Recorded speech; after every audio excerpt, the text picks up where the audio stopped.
Hello everyone, welcome back to my channel. आज की class में मैं आपके साथ शेयर कर रही हूँ छोटे छोटे सेंटेंसेस, ऐसे सेंटेंसेस जिनका इस्तेमाल हम लोग अक्सर अपनी डेली लाइफ में करते हैं। So let's start. सबसे पहले अगर आपको किसी से कहना है आपने शुरू किया, आपने शुरू किया था, ठीक है, ये चीज़ अगर आपको इंग्लिश में किसी से बोलना है कि आपने शुरू किया था, तो आप कैसे कहेंगे? आप कहें यू स्टार्टेड, यू स्टार्टेड, आपने शुरू किया था, यू स्टार्टेड। नेक्स्ट है, अगर आपको कहना है किसी से कुछ भी ले आओ, कुछ भी ले आओ, अगर आपको ये चीज़ इंग्लिश में कहना है किसी से तो कैसे कहेंगे? कुछ भी ले आओ। तो आप कहें गेट एनीथिंग, गेट एनीथिंग, यानी कि कुछ भी ले आओ, गेट एनीथिंग। नेक्स्ट है, अगर आपको कहना है किसी से कि हाथ ऊपर करो, ये चीज़ अगर आपको इंग्लिश में कहना है हाथ ऊपर करो, हाथ ऊपर करो, तो आप सिंपल बोलें हैंड्स अप, हैंड्स अप। इसका मतलब अपने हाथों को ऊपर करो, हैंड्स अप, हैंड्स अप। कुछ भी ले आओ, गेट एनीथिंग, आपने शुरू किया था, यू स्टार्टेड। मूव करते हैं नेक्स्ट स्लाइड पे।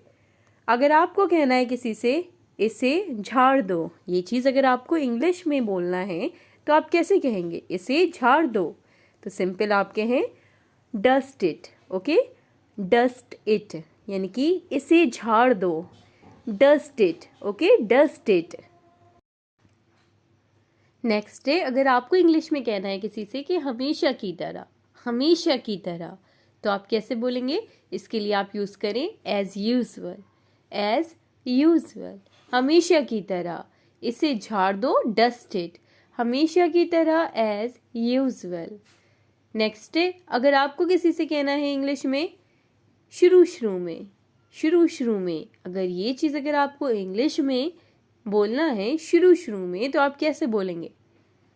आप सिंपल यूज़ करें इसके लिए एट फर्स्ट।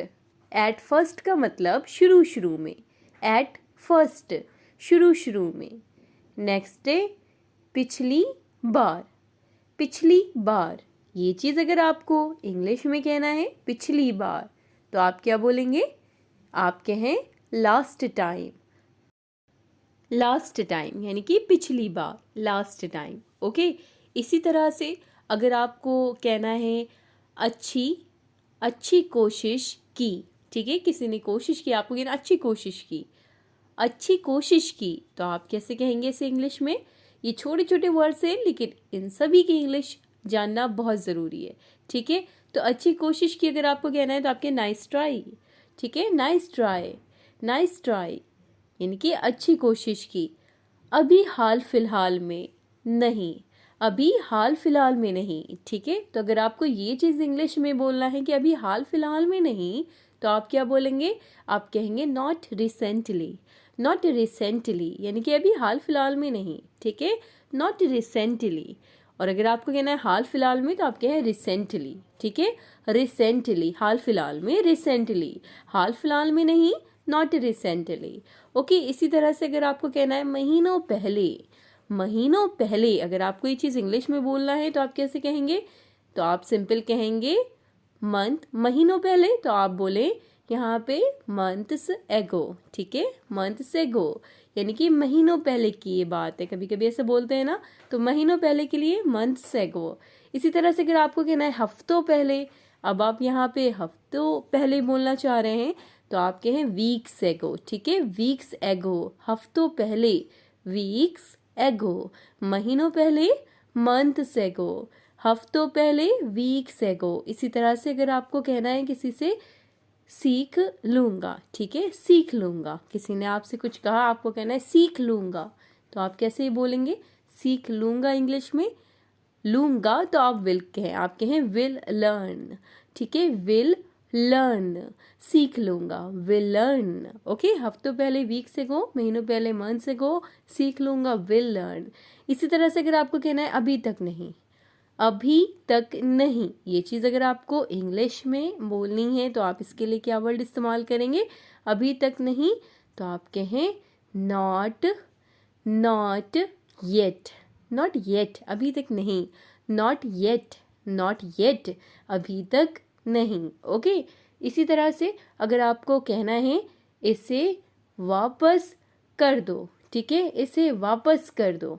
अगर आपको ये चीज़ इंग्लिश में बोलनी है इसे वापस कर दो, तो आप कैसे बोलेंगे? आप कहें return it. Okay, return it.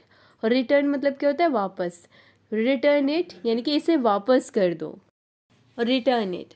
इसी तरह से अगर आपको कहना है वापस भेज दो, अगर आपको इंग्लिश में बोलना है किसी से वापस भेज दो, ठीक है, तो अब यहाँ पे आप वापस कर दो नहीं कह रहे हैं, बल्कि आप बोल रहे हैं वापस भेज दो।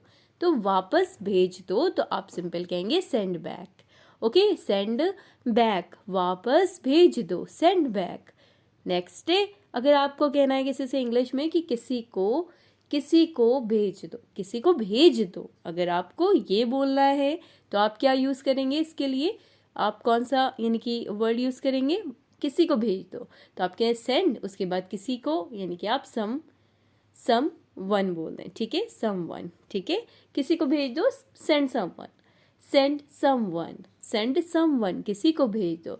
सब छोड़ दो, अगर आपको इंग्लिश में किसी से बोलना है कि सब कुछ छोड़ दो, सब कुछ छोड़ दो या सब छोड़ दो, तो आप कहें लीव एवरीथिंग, लीव एवरीथिंग, सब छोड़ दो, लीव एवरीथिंग। किसी को भेज दो, सेंड समवन, वापस भेज दो, सेंड बैक, वापस कर दो, रिटर्न इट, रिटर्न इट, ठीक है, रिटर्न इट। नेक्स्ट है, अगर आपको कहना है बहुत रोचक, ठीक है, बहुत रोचक, तो आप इसे कैसे बोलेंगे? इसको इंग्लिश में कैसे बोलेंगे? बहुत रोचक, तो आप कहें very interesting, very interesting. Okay, interesting, very interesting. Next है, अगर आपको कहना है किसी से वहाँ कौन है, अगर आपको इंग्लिश में किसी से पूछना है वहाँ कौन है, तो आप कैसे बोलेंगे? सिंपल, आपके हु इज देयर, हु का मतलब कौन, इसका मतलब है, देयर मतलब वहाँ, who is there, who is there, वहाँ कौन है, हु इज देयर, वहाँ कौन है। ओके, नेक्स्ट है, अगर आपको इंग्लिश में कहना है कोई नहीं, अब आपने रिप्लाई करा, आंसर दिया कोई नहीं, वहाँ कौन है, हु इज देयर, कोई नहीं, तो आप इसके लिए क्या बोलेंगे? कोई नहीं, तो आप कहें नो वन, नो वन, कोई नहीं, नो वन, नो वन, कोई भी नहीं, ठीक है, नो वन। नेक्स्ट है, अगर आपको कहना है किसी से ये बेकार है, यह बेकार है, अगर आपको इंग्लिश में कहना है किसी से ये बेकार है, ये बेकार है, तो इसके लिए आप क्या कहेंगे? यानी कि ये यूजलेस है, तो आप कहें it is useless, it's useless. It का मतलब ये, इसका मतलब है बेकार यानी कि यूजलेस, ये बेकार है, इट्स यूजलेस, इट्स यूजलेस। और अगर आपको कहना है ये काम का है, तो आप सिंपल बोल दें इट इज़ यूजफुल, ठीक है, ये काम का है। अगर आपको ये कहना है तो आप सिंपल बोलेंगे इट्स यूजफुल, यूजफुल का मतलब काम का है, यूजलेस का मतलब बेकार, यूजलेस यानी कि बेकार, यूजफुल यानी कि काम का। नेक्स्ट है, अगर आपको कहना है किसी से ये पिघल रहा है, ये पिघल रहा है, तो आप कैसे बोलेंगे? पिघल रहा है, तो आप सिंपल कहें इट्स मेल्टिंग, पिघलने की इंग्लिश क्या होती है? मेल्ट, ठीक है, पिघलना यानी कि मेल्ट हो रहा है, तो ये मेल्ट हो रहा है, तो आपने मेल्टिंग बोला, यानी कि हो रहा है, इट्स मेल्टिंग, तो मेल्ट का मतलब पिघलना, ठीक है, ये पिघल रहा है, इट्स मेल्टिंग। ये ख़त्म हो गया, अगर आपको कहना है ये ख़त्म हो गया, तो आप इसके लिए क्या वर्ड यूज़ करेंगे? ये ख़त्म हो गया, तो आपके इट्स ओवर, इट्स ओवर, ये ख़त्म हो गया, इट्स ओवर, ठीक है, इट्स ओवर यानी कि ये ख़त्म हो गया, ये पिघल रहा है, इट्स मेल्टिंग, ये काम का है, इट इज़ यूज़फुल यानी कि इट्स यूज़फुल। मैं भूख से मरा जा रहा हूँ, जब बहुत ज़्यादा तेज़ भूख लगती है तो हम उसके लिए वर्ड यूज़ करते हैं स्टारविंग का, ठीक है, मैं भूख से मरा जा रहा हूँ, I am starving, I am starving, ठीक है, यानी कि जब आपको बहुत ज़्यादा तेज़ भूख लगती है तो आप स्टारविंग वर्ड का यूज़ करते हैं बजाय हंगरी के, ठीक है। नेक्स्ट है, मैं थक कर चूर हो गया हूँ, अगर आपको कहना है मैं थक कर चूर हो गया हूँ, तो आप कैसे बोलेंगे? आप कहें आई एम एग्जॉस्ट, ठीक है, आई एम एग्जॉस्ट, एग्जॉस्ट थक कर चूर हो गया। आप डेड टायर्ड वर्ड का भी इस्तेमाल कर सकते हैं।